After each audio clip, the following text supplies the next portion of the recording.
Ассалаумағалейкум, қайырлы күн, қайырлы кеш. Бүгін бізде Lada Priora автокөлігінің EBU компьютері ремонтта. Бұл автокөлік Bosch ME179J коллиниямен жабдықталған. Осы автокөліктің 4 цилиндрінің 1 цилиндрінен ток шықпайды. Бірінші катушка, сондықтан автокөлік ремонтталған. Орнына басқа катушка салып, драйвер салып, транзистор салған.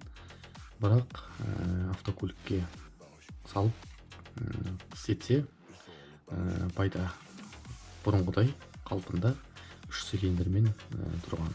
Сондықтан компьютерді алып келген. Мен уже ашып дайындап қойдым барлығын. Ашу қалды. Компьютер осындай болып келеді. Әр уақытта катушкаге жауап беретін транзистор мына жерде 1, 2, 3, 4 болып есептеледі. Крест на крест. Міне бірінші цилиндрін пайкілеген.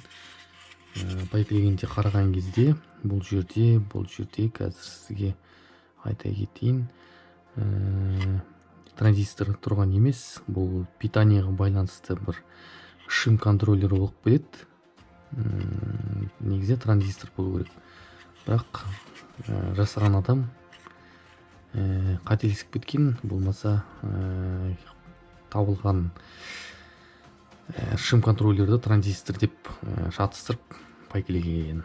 Сондықтан қазір бұны тестерге салып тексеріп көру керек. Питанияны қарау керек, плюсты қарау керек. Бұл шим контроллер деген белгілі бір команданы орындайтын құрал болып келеді. Бұл транзистор емес. Сондықтан қазір соны қарап, сосын іске кірісетін боламын. Ол үшін тестерді 2000 килоом немесе 200 килоом или прозвонка жасап білуге болады. Так. Бар 32.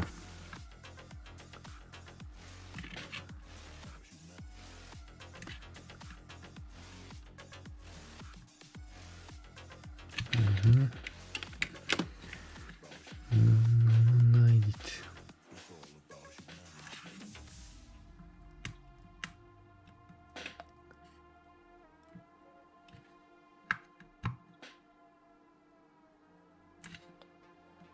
Өстіп тексеретін боламыз. Просто өзінің әдісі бар. Дұрыс есептелмесе қаралынбайтын зат.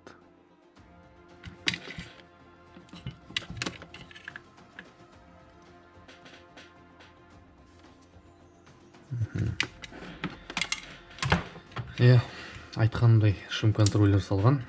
Питанияға жауап беретін. Бұл никак драйвер емес. Драйверлер басқаша болып келеді.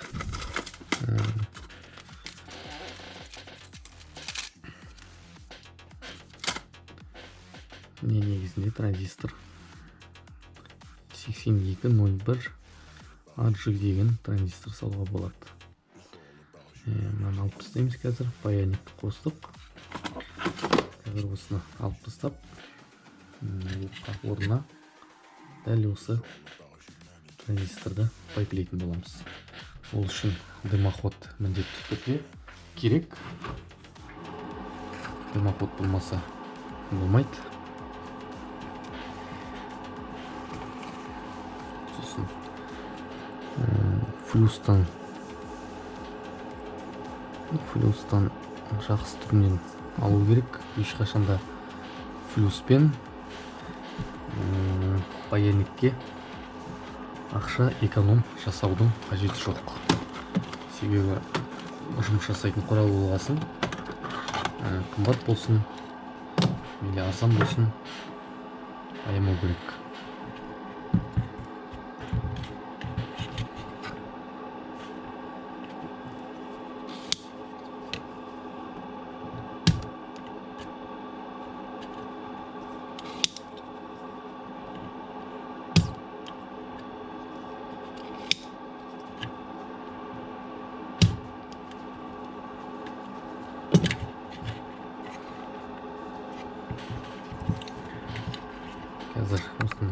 паяльниктен алып сосын қайта қосылатын боламын. Мінекей жұмыс пайкілеп болдық. Бірінші цилиндрдің катушкасының драйверін, транзисторын ауыстырдық. Мынау өзінікі. Сол менің алдымда бір ремонтинг жасаған. Бұл шим драйвер болып шықты. Сонымен даташитпен қараған кезде біз өз орнына салып бердік. Сүртіп, тазалап, тестермен қараған кезде уже тікелей сигнал барлығы жақсы келіп тұр. Енді алла қаласа автокөлікке салып шығатын болады. Әзірше менде стенд жоқ. Стенд алдымызда болып болады.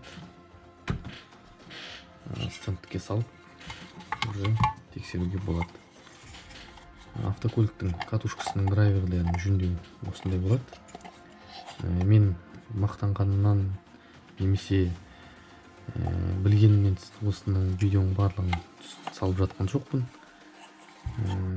Бұл компьютер иесіне отчет, қалай жасалған, не жасалған көбісі білмейді. Сосын не болдым деген кезде, братан, сен тым істемедің ғой,